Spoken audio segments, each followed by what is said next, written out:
πρώτο unboxing για αυτό το κανάλι και μαντέψτε τι πήρα.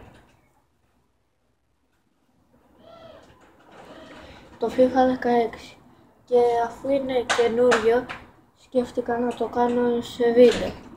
Τώρα θα το ανοίξω. Λοιπόν, αυτό είναι. Τι ωραίο αυτό, θα περάσω όλες τις στιγμές της ζωής μου διαβάζοντας αυτό από πίσω.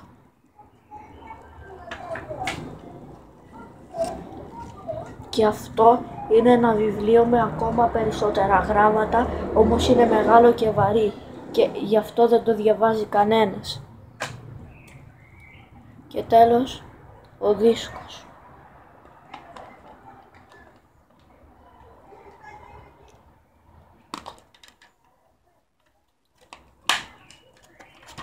Και είναι για το PlayStation 3, γιατί όσοι δεν το ξέρουν έχω το PlayStation 3.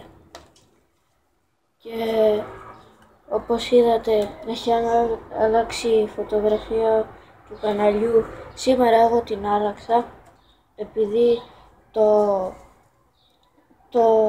Call of Duty είναι το αγαπημένο μου παιχνίδι, μου αρέσει πιο πολύ από όλα. Και επειδή για κάποιους που θα με ρωτάνε αν έχω δεύτερο χειριστήριο για να παίξω και με άλλους, έχω 2. Και ναι, bye.